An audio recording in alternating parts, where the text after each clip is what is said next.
Hello and welcome to Noble Mind. The Noble Mind podcast is brought to you by the Institute for Meditation and Psychotherapy. Hello, I'm Alex Gökçe. And I'm Dr. Kate King.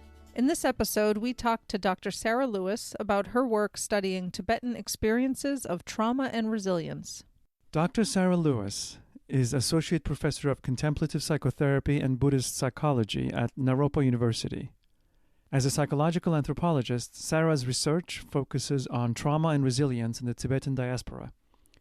Her book, Spacious Minds, Trauma and Resilience in Tibetan Buddhism, published by Cornell University Press, considers how Buddhist concepts of time, emotion, and agency create pathways to resilience amongst those coping with trauma.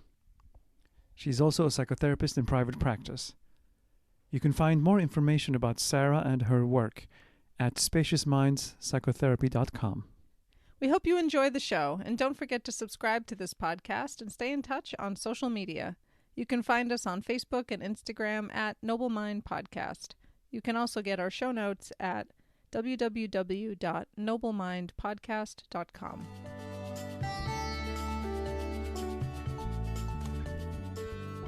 We are here with Sara Lewis talking about her new book, Spacious Minds. Thank you so much for being with us today, Sara. Thank you. I'm excited to be here and excited for our conversation. So many people won't be familiar maybe with your book and your work, and I'd love to start us off with just telling us a little bit about yourself.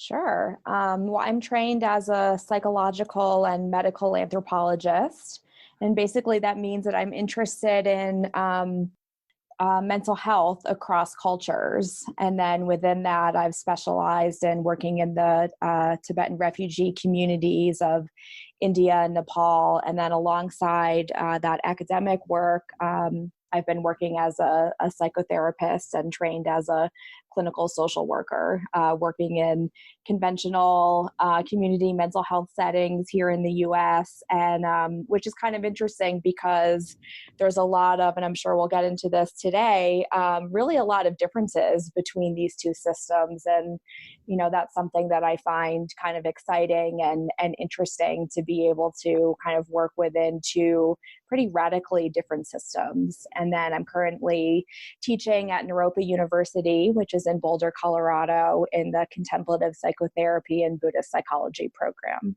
Excellent. And how did you first get interested in all of this? You have such a unique set of interests and specialties. Where does that come from? I've always been interested in the mind in different ways. This is now something that I feel like people are starting to talk about a little more publicly. But, honestly, a lot of my interest came from psychedelics, using psychedelics as a younger person. And, that was really alongside just a longstanding interest in understanding the mind. And, within that, I think having this deep fascination with culture and, just the idea that even something like mind and the way we experience our own mind and think about our own minds really differs across not only cultures, but also historically over time. Mm-hmm. And then starting to do clinical work really alongside my own Buddhist practice, sort of seeing like the limits again of both of those systems, of seeing that psychotherapy and particularly, what we might call talk therapy, although for most people it's really much more than just talking, but really seeing some of the limits there, but also the possibilities and, having a deep interest in, I think wanting to capture the kind of brilliance of human life, which really includes suffering and includes distress and difficulty. And, I think I've always had some interest and sense that maybe that's not something we want to kind of eradicate or get past or do away with, but could there actually be some kind of wisdom contained in that? Yeah, I think especially maybe in American culture, I've heard it's different even between America and in many European cultures, that this idea that we must get rid of suffering and have nothing but bliss and happiness is, it Yeah. feels like it's a burden really, because it's ultimately it feels sort of impossible. Hmm. Yeah, and ends up causing more pain along the way in our efforts to try to make it, to force it to happen. Hmm. So, your new book talks about the Tibetan experience of trauma and resilience. And I just want to name that none of us are Tibetan, and and we're speaking, from the experience of having, each of us have had different encounters with Tibetan culture and individuals, and through travels and your research and things like that. But that we're speaking in generalities here as we have this conversation about Tibetan culture and people's experience of trauma and suffering there. Definitely. So how did you get interested in this topic, and tell us maybe a little bit about the research method you use, because I feel like not a lot of people know what anthropologists do for Right. research and how that turns into a book, and just like that part of it. Yeah, thanks. Well, it really was a 10-year project, and it involved, firstly learning to speak Tibetan. I mean, what I was interested in were kind of Tibetan notions of resilience, which, as we can talk more about, are really quite different from how we think about resilience, say in North America or Europe. And so starting with learning to speak the language was really an essential part of actually doing this project. And I also worked collaboratively with people, with Tibetan people living in Dharamsala, which is where the study was located, Dharamsala, India, which is also the home of the Dalai Lama and home of the Tibetan government in exile. And so I worked really closely with a Tibetan research assistant and other local partners, on this 10-year project. So, that involved living there, sort of going every year while I was a doctoral student at Columbia University. And then the study itself spanned 14 months where I lived there continuously. So, living and side by side Tibetans and having friends and neighbors and research participants. Anthropologists try to the best as their ability to become really immersed in the culture, which is not the same thing as, sometimes people talk about like going native. So that's definitely not, what anthropologists are trying to do. I mean, it's actually really important to kind of maintain your positionality and understand, that you're, for me, it was being a young white woman living in India and being an outsider. And so there's no attempt really, to pretend that there aren't those differences, but instead, really to understand and kind of situate your identity within that work. That's really important. So I appreciated, Kate, you kind of opening with saying that,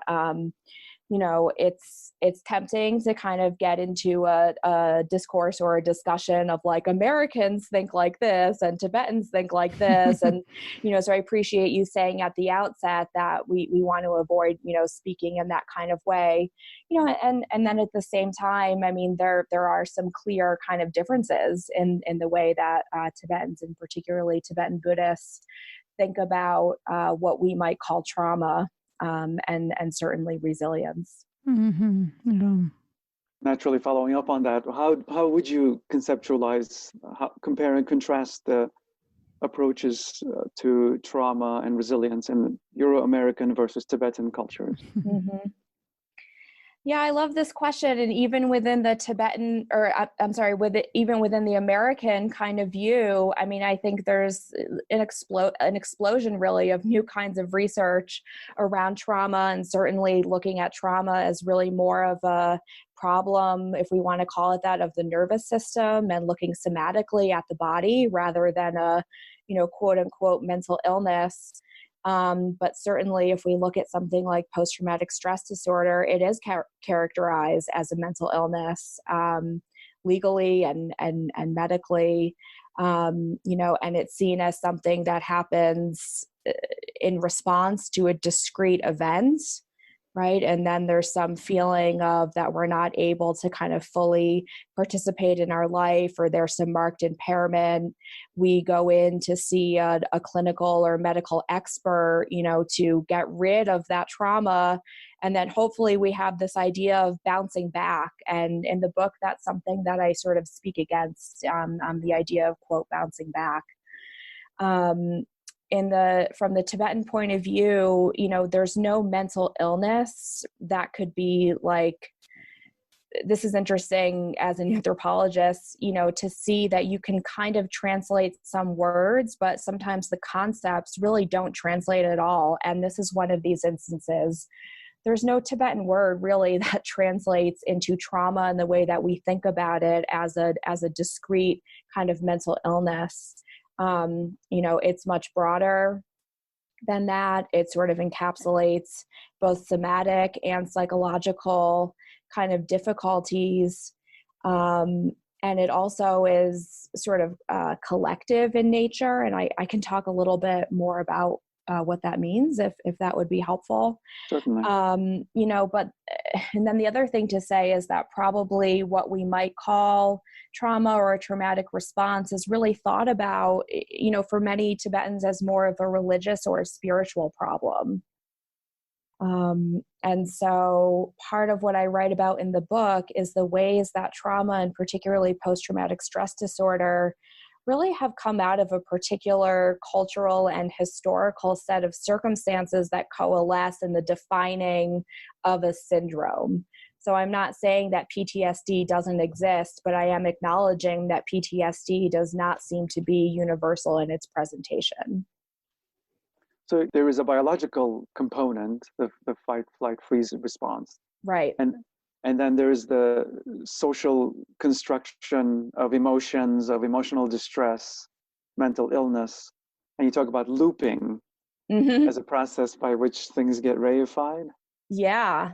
So for this, I draw on one of my favorite writers and thinkers, Ian Hacking, who is a social philosopher and a philosopher who's very interested in sort of the rise and fall of mental illness and categories of people over time. And so this idea of looping suggests that we actually learn how to suffer. All human beings suffer, and there are, as you said, Alex, physiological and biological realities to that. But then the way that we actually learn to suffer is through culture and through our social life world, right? So even in the US, if we say like, oh, an American way of suffering, no, there's all kinds of, right? And we know this, we know this as therapists and people interested in this work, that even if we say something like depression, people learn what it is to be depressed, right? And so this idea of looping says that possibilities of suffering are created and learned through the social sphere. And so this can even be through things like insurance companies, commercials for pharmaceuticals, things that we learn about in, psychology 101 class, that we sort of take in all this information from the environment, and that actually shapes both how we suffer, but also how we recover. So this is important because, sometimes when I talk to people about my work, I wouldn't want people to get the impression that somehow Tibetan Buddhists, don't suffer or have less suffering, or somehow, we might have this like romantic idea, right, that they're able to just kind of float through trauma, and that's not the case. But there are some interesting ways that Tibetan Buddhists, seem to use in the same kind of looping idea, learned through their social structure and particularly through religious practice, of how to think about distress and difficulty in a way that seems very linked with, I think, with resilience and recovery. It's sort of built already into that system. You write that the Tibetan Buddhist teachings on lojong, on wisdom and emptiness and compassion, have been incorporated into the popular culture. And Tibetans who don't think of themselves as expressive religious, nevertheless, operate out of these assumptions. Yeah, definitely. So I'd love to talk about lojong a little bit. And, I would also say that that also seemed to be true for kind of linking karma, ideas about karma. There were lots of Tibetan friends and neighbors I talked to and people I interviewed who said, oh, I'm really not religious, and then later on in the interview, we'd be talking about something that happened in their life and they'd say, oh, well, that's because of karma. So that was one of those moments as an anthropologist where I realized like, oh, I have the idea or the register of the term karma as a religious idea, but really it's more about worldview. And Lojong, I think, is kind of similar. So Lojong translates directly as mind training. And it's a very good translation, I think, for what it is, because it's a process.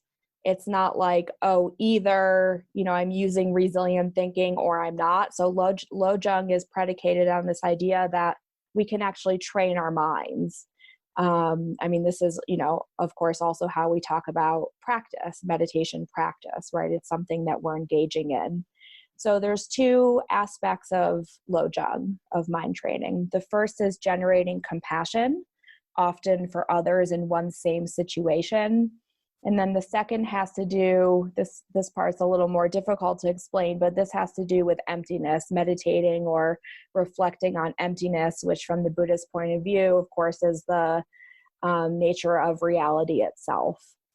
And so compassion on the one hand and emptiness on the other, and they actually fit together. But with this Lojong idea, you can sort of train in one or both simultaneously. So this sounds like a very, highly theoretical concept. And so it became really interesting to me when I noticed that ordinary people, sometimes they would use the term Lojong, but more often than not, it was used in very ordinary ways. For example, I had a set of older neighbors who lived nearby to me, and they would often look after me and help me with different things. And like many older people, they really loved to give me advice and kind of, critique all the crazy things they thought I was doing. And so I began to notice, even in the advice that people would give me. So for instance, I write about this in the book that we only had water for 1 hour a day, kind of in the area of the neighborhood that I was living. And I learned that the reason for that is because a group of these Tibetan families didn't want to pay bribes to the local Indian water guys. And I was enraged about this. This was 6 months of only having water an hour a day. And, so I began to notice that when I would talk to my neighbors, they would say things like, you're only upsetting yourself right now. Interesting. Yeah. And this distress that you have, you feel that it's coming from the outside. You feel that it's coming from this situation with the water guys. But really, the more and more you're kind of churning up your own emotions, they would say, look at how kind of nutso that is, right? It's like you're just harming yourself. And so then the advice that they would give, Lojong is all about changing the way that you think rather than focusing on changing the external environment. So they would say, think about other suffering that people have in the world. And they would kind of be teasing me, big deal, get over it. Think about the other kinds of suffering that you could have. Or they would say it's impermanent, it's probably going to change, you're building up this big thing and it's only kind of strengthening this idea of Shenpa, which is something that Pema Chodron has written on quite a bit. So Shenpa is the juice of emotions. So it's not saying that emotions themselves are negative or need to be eradicated, but we can kind of crank up this juice, which really, centers around our own happiness, our own comfort. So Lojong is about going against the grain and thinking actually less and less about ourselves. So I think that's really interesting, particularly when looking at something like trauma. It kind of seems counterintuitive to what we imagine we ought to do if we have trauma, Wouldn't we think that, oh, I need to, work on myself in some way, or I need help, I need assistance, I need to change something, I need to generate this recovery. It's like more and more focus on the self. And it's interesting to me that a lot of the people I interviewed seem to think like that's the worst thing that you can do. Much better actually to focus less and less and less on the self. So I think that's kind of an intriguing idea, and something that I think probably is controversial. Yeah, as you're saying that, I'm thinking about in the West, such a person would be accused of being not psychologically minded, Exactly. and that those statements of like, you're just upsetting yourself or something would be heard as very invalidating. Very invalidating. And then, when I've kind of read some of this work with my students, for example, they always point, and they're very social justice minded, and they point out, especially reading these accounts of trauma survivors and ex-political prisoners, saying like, whoa, like this looks a lot like internalized oppression. Or instead of saying that the people who are victims of injustice and oppression, need to sort of toughen up and suffering is only coming from within their own minds, why are we not looking at structural inequity and oppression? And I think those are great questions, actually. Yeah. Well, and I guess perhaps they're not mutually exclusive, Exactly. that you can look at the structural oppression, and you can also say, isn't this interesting how this person is choosing to relate to it within their individual experience as well. Exactly. You open your book discussing Palden Gyatso, who was this monk who had been tortured for over 3 decades. Mm-hmm. And I had the privilege of having heard him speak in Cambridge.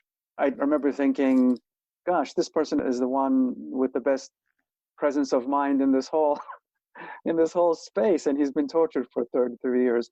Were you slightly skeptical, or did you think he was perhaps an exceptional person? You wanted to see how regular people, how they would respond.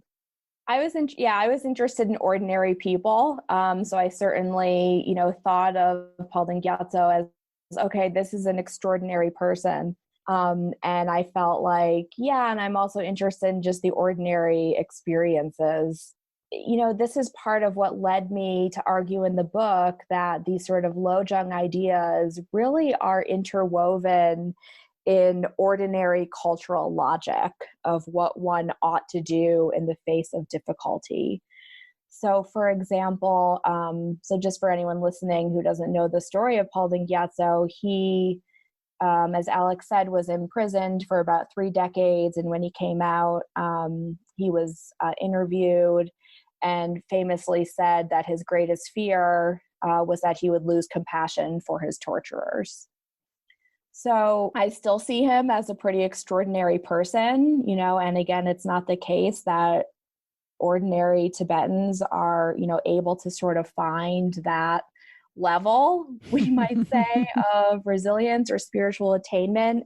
And yet at the same time, the advice that people would give one another followed that same kind of logic. So, for example, I talk about in the book that some of the people I interviewed who were imprisoned said, when things would get really tough, sometimes we would try to remind each other and say, maybe the guy who's, this prison guard is also a loving father. Maybe he's also a friend.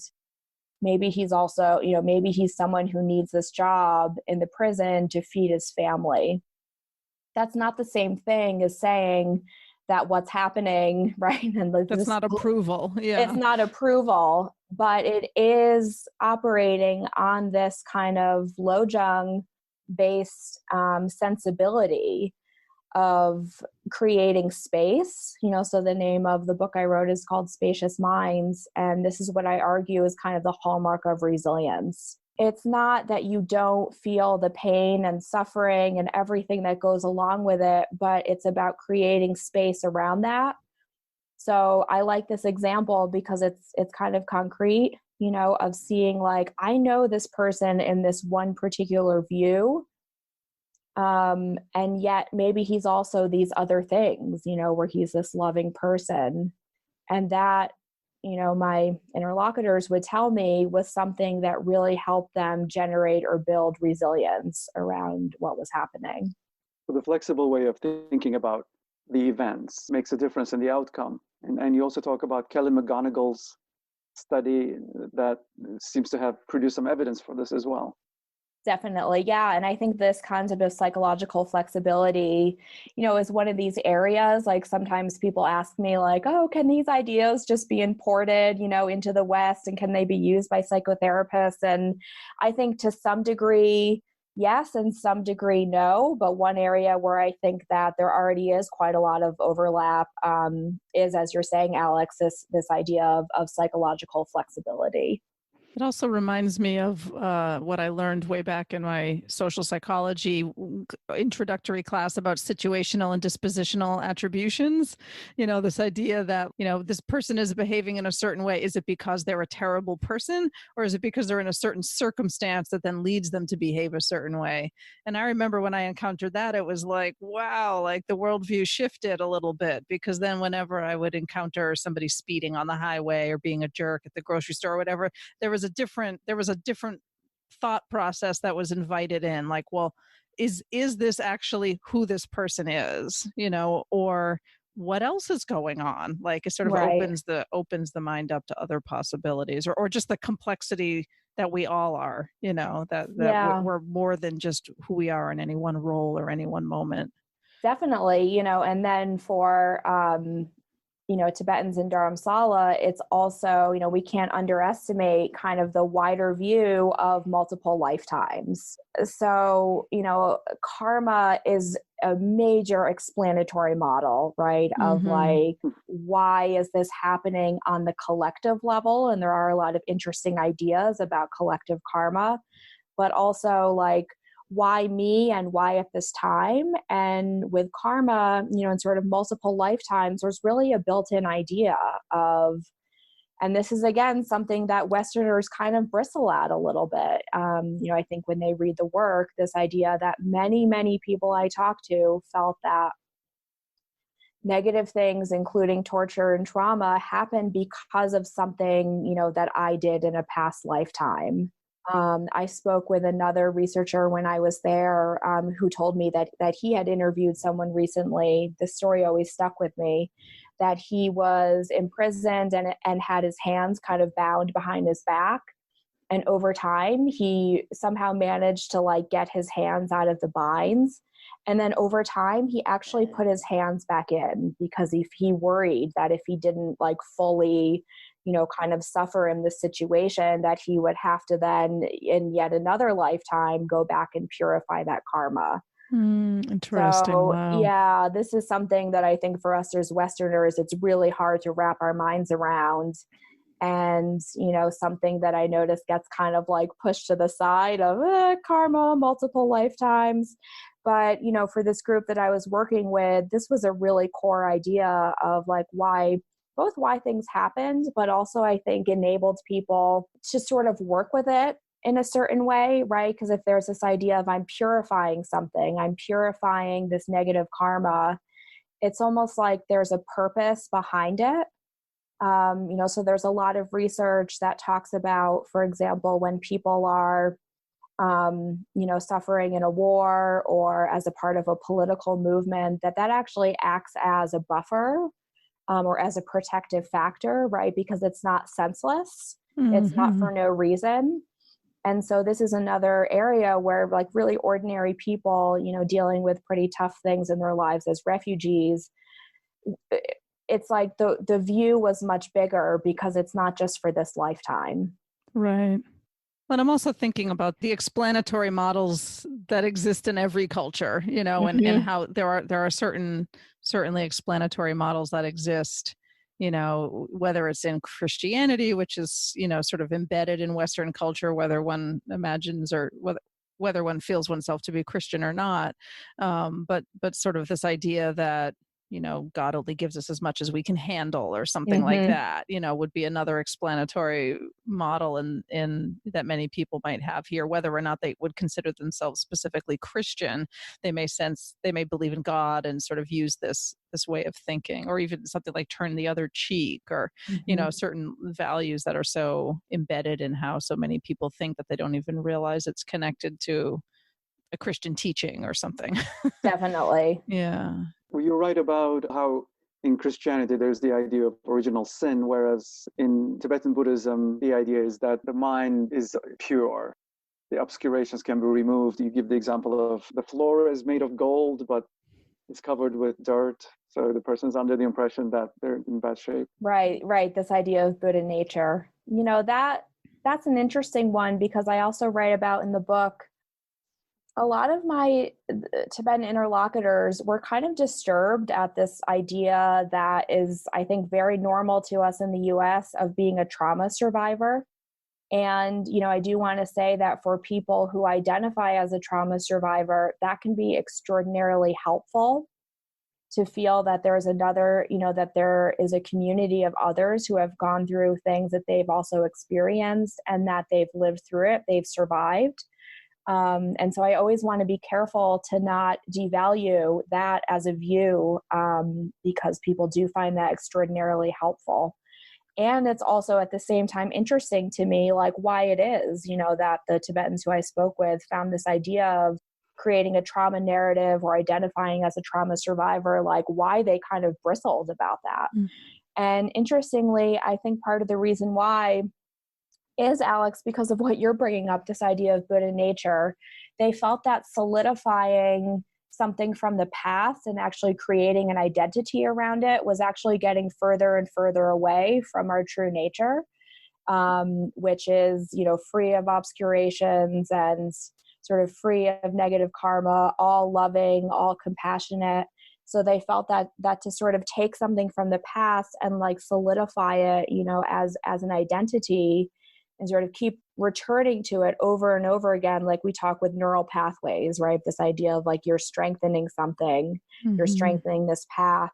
They worried that that was kind of antithetical to what one ought to be doing, which is sort of leaving that, entrenched pathway and sort of forging out in a new direction, which is actually closer to our, our fundamental nature of, this idea of Buddha nature or basic goodness.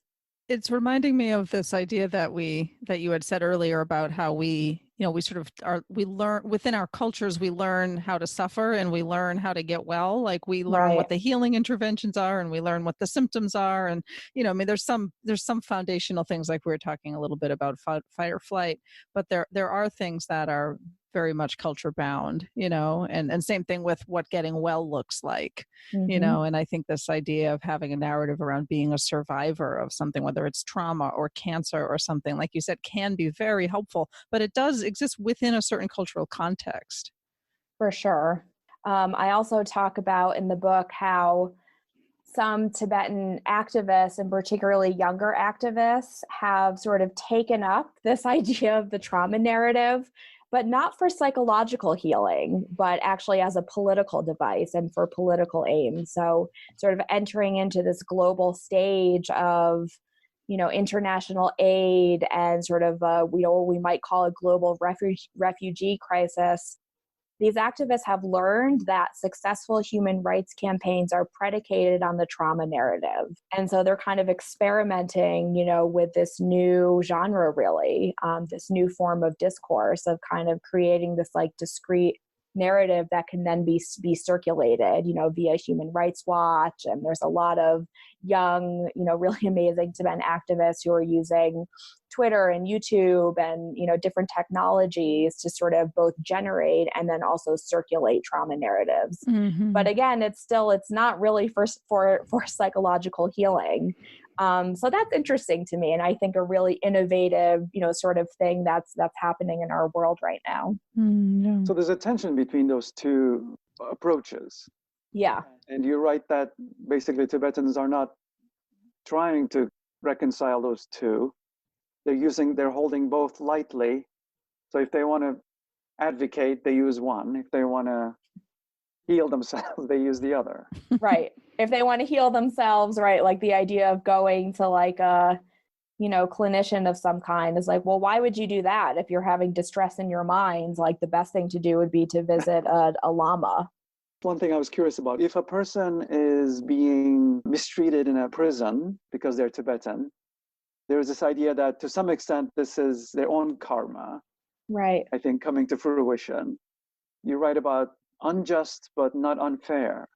Yeah, which again, I think this is one of these things that we hear that and we're like, ooh, it doesn't sit well. Mm-hmm. But, for the people I interviewed, they found this very empowering. And this is, again, kind of a Lojong idea of like, it's up to you.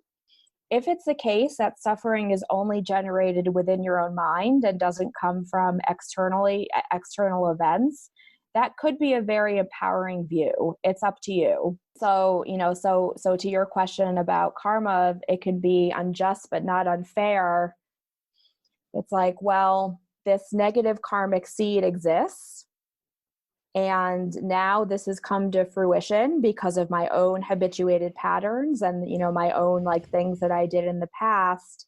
So it is, right in a certain way, right, according to the system, that now I have to experience the results of this. Mm-hmm. And so then yet again, it's this moment of it's up to you. So, Lojong is like a framework of what to do in those moments or in those situations. And, so this idea particularly of thinking about others who are in your same situation is actually a way, in a sense, to like experience what you're experiencing, right? Like, it's not that people aren't angry and sad and devastated and all the different things, but again, it's like a more spacious view of like, right now, there are so many others who are in my same situation and even worse situations. It's a point of connection. It's not a point of shutting down.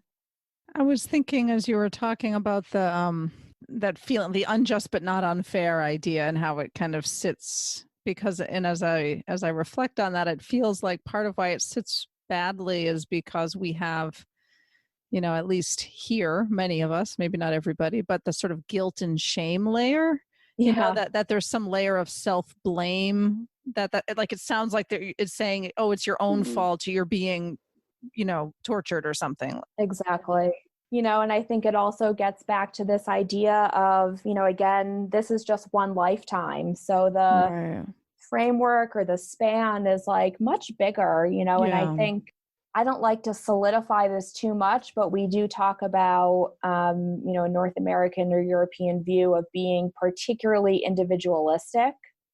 So often, when Tibetans talk about things in their lives, it's like connected to kind of, like humanity at large. I remember talking with a woman, and this is kind of a difficult or sensitive story to share, but I think it really illustrates, your question, Kate. She was raped in prison, and along with a group, she was a lay woman, and she was raped repeatedly in prison along with a group of nuns. And, while it was happening and afterwards, she talked about feeling connected to all the other women in the world who had been sexually assaulted, and feeling this connection with them, and also this deep sadness, that this is something that we as human beings would do to one another. So I think that story kind of shows, to your question about like, she didn't feel in any way like I deserved this, but it was actually a much deeper sadness. And it was a way to kind of connect, to all the others throughout time, like who had experienced this kind of atrocity and trauma. That's very touching. And it also makes me think that like the survivor narrative also, I think, does the same thing. I right? agree. That I'm a survivor, and there's been many who've gone before and who exist alongside me at this time. So there's a connection there, I think. I agree with that. And a lot of people who identify as a trauma survivor, then, and this is also true in recovery communities. Right. The next place that they go is, and now I want to help others who have experienced something similar to me. Yeah. So I agree with you there. Yeah. Now, you also talk about community resilience. Mm-hmm.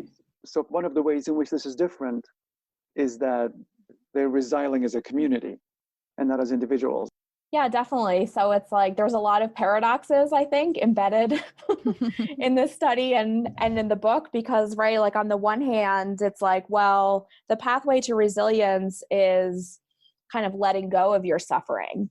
And then on the other hand, this is a community that is, it's where the government in exile is located. It's where, a lot of the sort of activist organizations are located.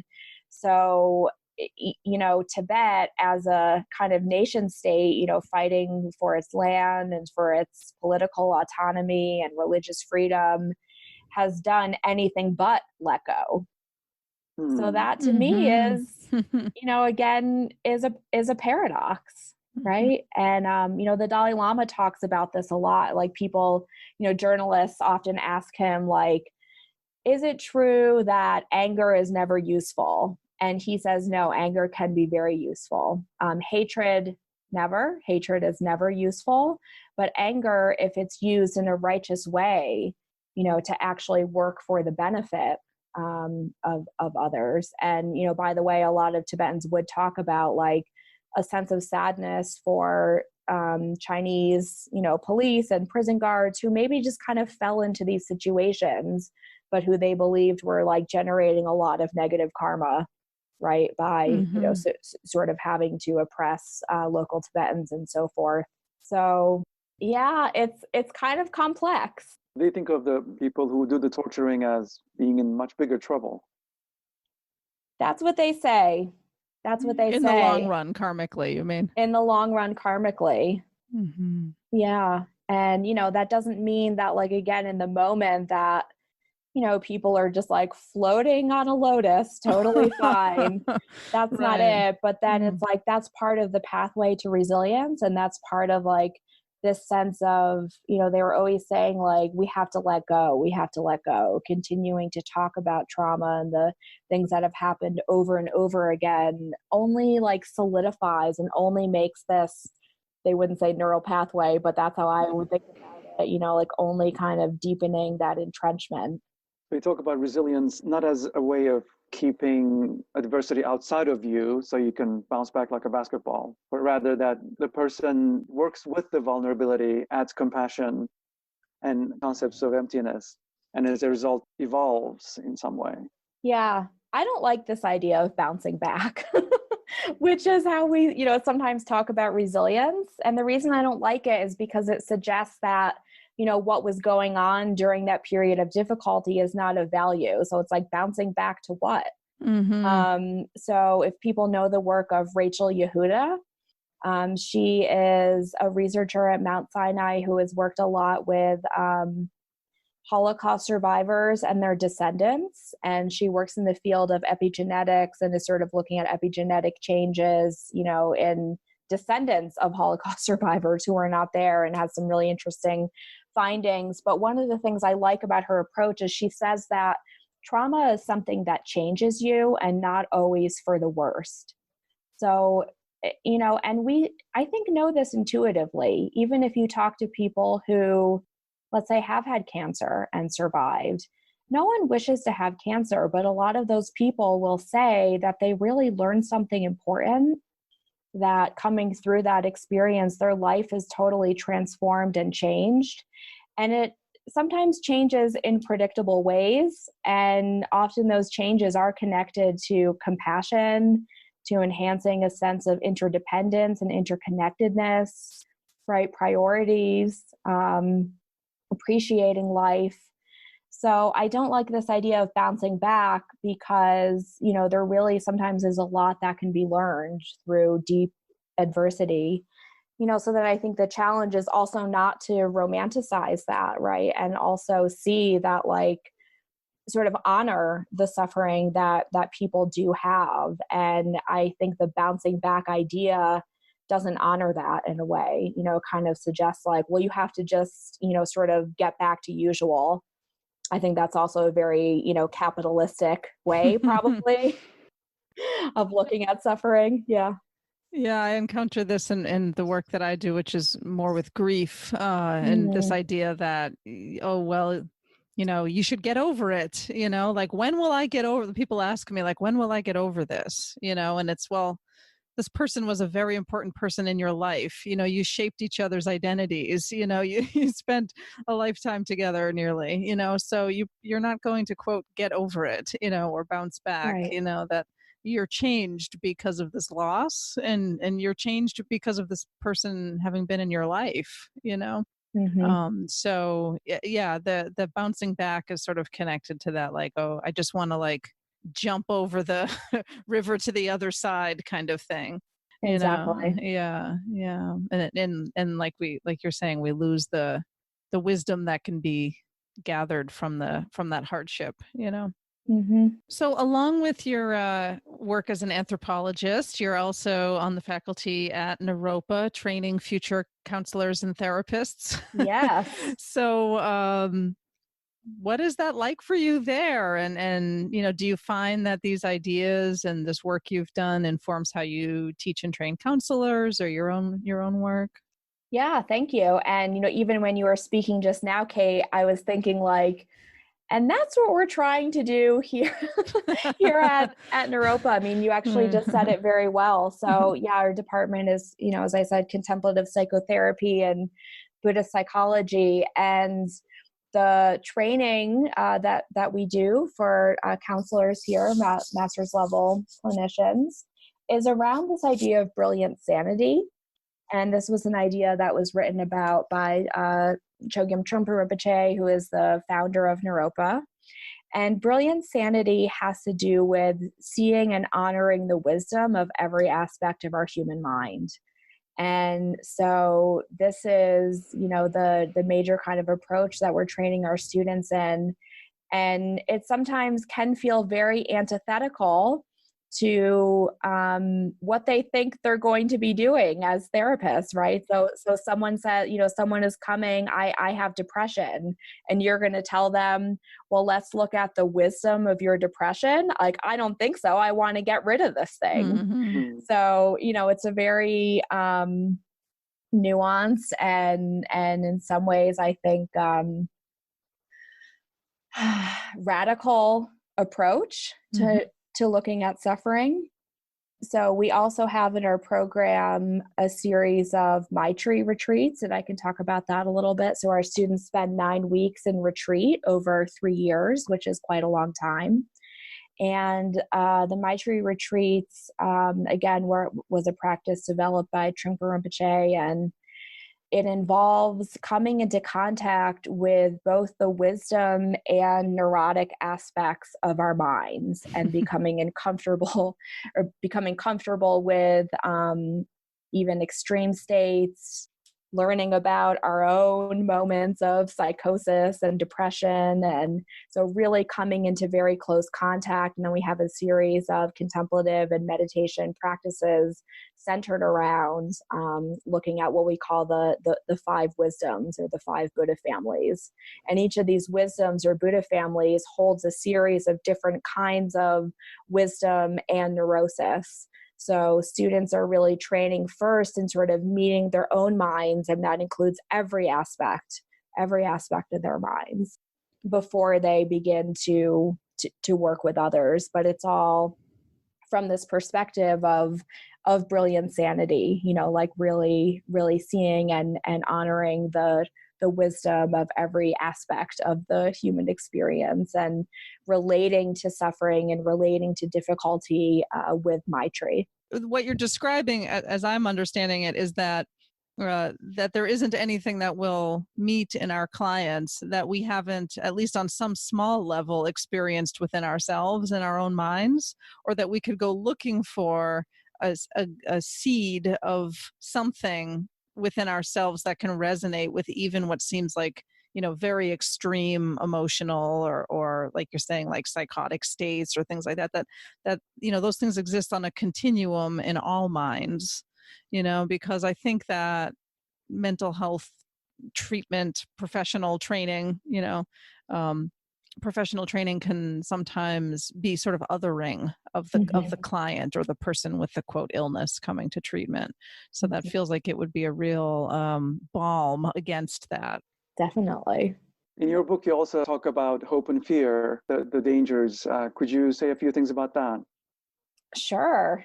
Yeah, this is an interesting topic, and I think it's clear maybe what the dangers of fear would be, less clear of why there would be dangers of hope.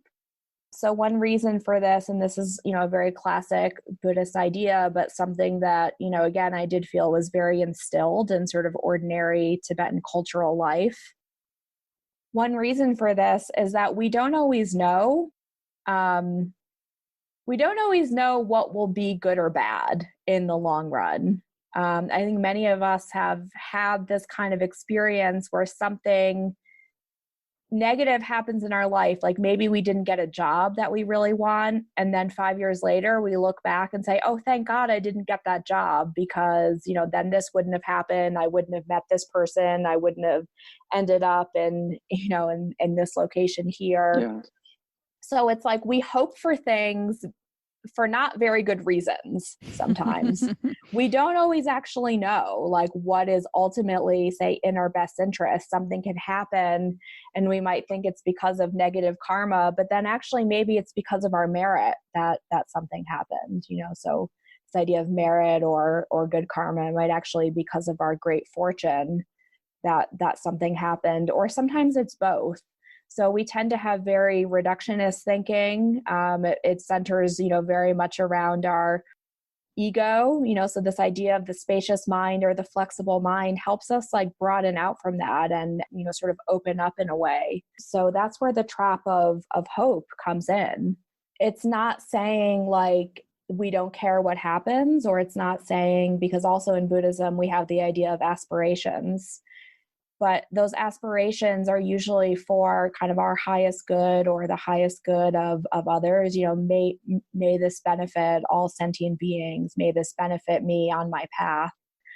We tend not to make aspirations for, may I please get this new car, something like that. The aspirations are more general, and it sounds like they acknowledge that you don't necessarily know the pathway there, but your aspiration might be, for world peace, let's say, but you don't necessarily get attached to, well, it must happen this way, or individually, I must get this job so that I must, achieve this outcome or something.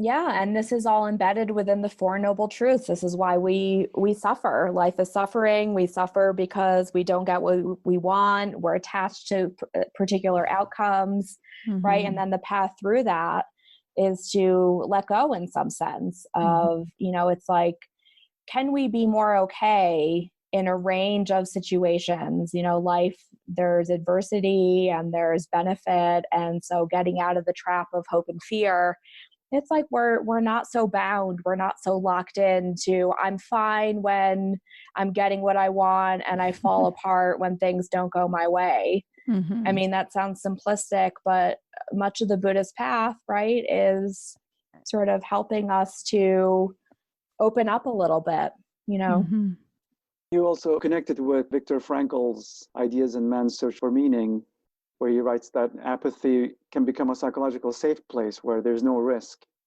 Yes. It becomes sort of a protective place almost for someone who's in a seemingly hopeless situation. So, but essentially there's some hope wrapped up in the idea that karma is an accurate way to view things, that the suffering and the way you respond to suffering will move the world forward. Well, I think there's faith and devotion in the path. Faith and devotion that all human beings are basically good and have basic sanity and Buddha nature. But there is an understanding that within that, there's a lot of suffering and there's a lot of difficulty. And so, back to this idea of brilliant sanity, it's like, how do you have honor and respect for the whole thing, for every aspect of being a human being or being a sentient being. Are there different words for whatever gets translated to hope and beyond hope and fear versus what we were saying about having aspirations? Yeah, this is one of these translation kind of things, Right. where like we usually associate hope as something positive. And, I think within the Tibetan language, when we're talking about getting beyond hope and fear, it's a hope that's more like clinging to a particular outcome, which is really different, right? Like from an aspiration. Right. So the whatever the Tibetan word is for hope in this hope and fear idea would be more like clinging to a fixed future or something, or yeah. Yeah. It's one of those words that doesn't probably translate well as a single word. Right. Exactly. Exactly. Yeah. Yeah. And the other interesting thing you point out is that the Tibetan Buddhist approach brings about internal agency, a sense that the person is able to move forward. But at the same time, the Western approach brings about social change. Yeah. So perhaps both have really valuable upsides and downsides to them. Yeah, both have value, and it's like when we look at cultures and cultural systems, and, for me as a psychological anthropologist interested in mental health or mental illness across cultures, there's always like wisdom aspects and neurotic aspects to both, if we want to say it in that way. Again, back to the Dalai Lama, who's very, very interested in science, and particularly physics and neuroscience, and has had a lot of dialogues with Western scientists. And, I've heard him say in different interviews that he feels like Western science is way more advanced and has so much to offer in terms of what he calls outer science or outer reality. But he says, you guys are really, primitive when it comes to inner science or inner reality. So I think that's kind of interesting, and maybe is, somewhat of a parallel, Alex, with what you're asking about this idea of agency. So back to this idea of lojong, again, it's like the greatest kind of empowerment comes from this idea of suffering, and therefore resilience comes from within our own mind, not from changing outer external circumstances. So that brings with it this tremendous sense of agency. I open the book with a story of someone I interviewed, a monk, who said that he used his time in prison as a retreat house. He said, I just thought of it as a retreat house. I was locked in there. I did all these different practices, and all I had to do was just, have this shift in my mind. This monk is also a political activist. So again, right, it's like he's not saying that it's, okay. But, this is a real example of, I think, what you're asking about with this idea of inner agency. Do we have the capacity with something like, okay, I'm going to think of prison as a retreat house? It's still the same circumstance and the same external situation, but with this inner agency in our mind, we can reframe and change the entire situation. So that's kind of a dramatic example, but then on the other end, right, like this, sense of outer agency. And this is a refugee population. This is a population that, does not have, religious and political and other kinds of freedom, in their homelands. It is kind of a colonialist situation.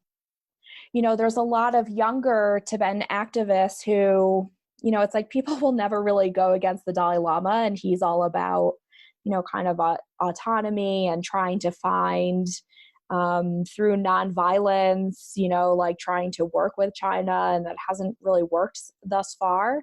And a lot of younger Tibetan political activists are saying, humbly and with respect, like, we actually need to do something different.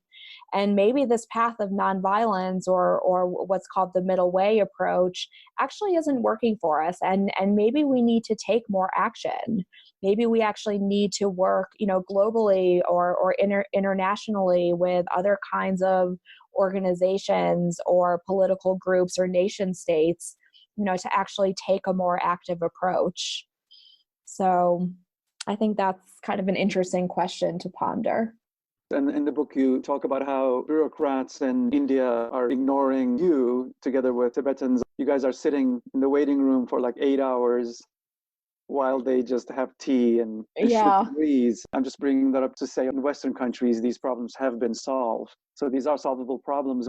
Yeah. And, in those situations, they wouldn't give me my visa stamp and made me kind of wait there all day. And my passport was just sitting there. And they, and I think a lot of it was like, kind of sexist attitudes about me being a young woman. And I had this special research visa that they, didn't want to give me and didn't want to renew. And, I had to come into contact with a lot of my own cultural sensibilities about, I don't know, maybe like this deservingness of customer service, this like deservingness, right? That like things are going to function and things are going to work, and almost a sense of like enraged entitlement, right? Of not having access to like utilities. I mean, think about how we respond when our internet goes out for like 5 minutes, or even a download takes too long. Right. We lose it. And, so I think culturally there is some embedded sense of like entitlement, to things functioning and things going well, and being able to like go to a person, I'm going to go to the manager and take care of this. Right. You do have, like the sort of like external agency. I think we have a lot of that within our culture, and that's not a bad thing, but it is a product of our culture. Yeah, it brings with it benefits, but then the entitlement also has its neurotic aspects at times. Exactly. Too. Yeah, absolutely. We'd love to give people the opportunity to get to know you and your work better. Where can people find you? What are you up to in the world these days? Yeah, thank you. People can find me on Twitter. My handle is Death and Rebirth Lab. And then That's catchy. Metaphor for life, Death and Rebirth Lab. And then they can find me on my clinical website, which is spaciousmindpsychotherapy.com. And to follow my research or teaching, you can find me on my Naropa faculty page. Excellent. Great. We'll put those in our show notes for the episode. I'm thinking about your comments about the challenges of getting your research visa and wanting to just honor the hard work and effort it took to get that and to make this research happen and make this book happen. I think it's really a wonderful offering to the world. Such a wonderful book. Thank you for your wonderful questions. This was really fun. Yeah, and not just people who might be interested in Tibet or Tibetan Buddhism, but like you said, people who are interested in psychology and culture more broadly, really, or in understanding how different people from different worldviews approach similar experiences. I think it's really a wonderful contribution. So thank you very much, Sara. Thank you. Thank you, Kate and Alex. Thanks for listening today. This podcast was brought to you by the Institute for Meditation and Psychotherapy, a nonprofit organization dedicated to the integration of mindfulness, meditation, and psychotherapy. For more information, visit meditationandpsychotherapy.org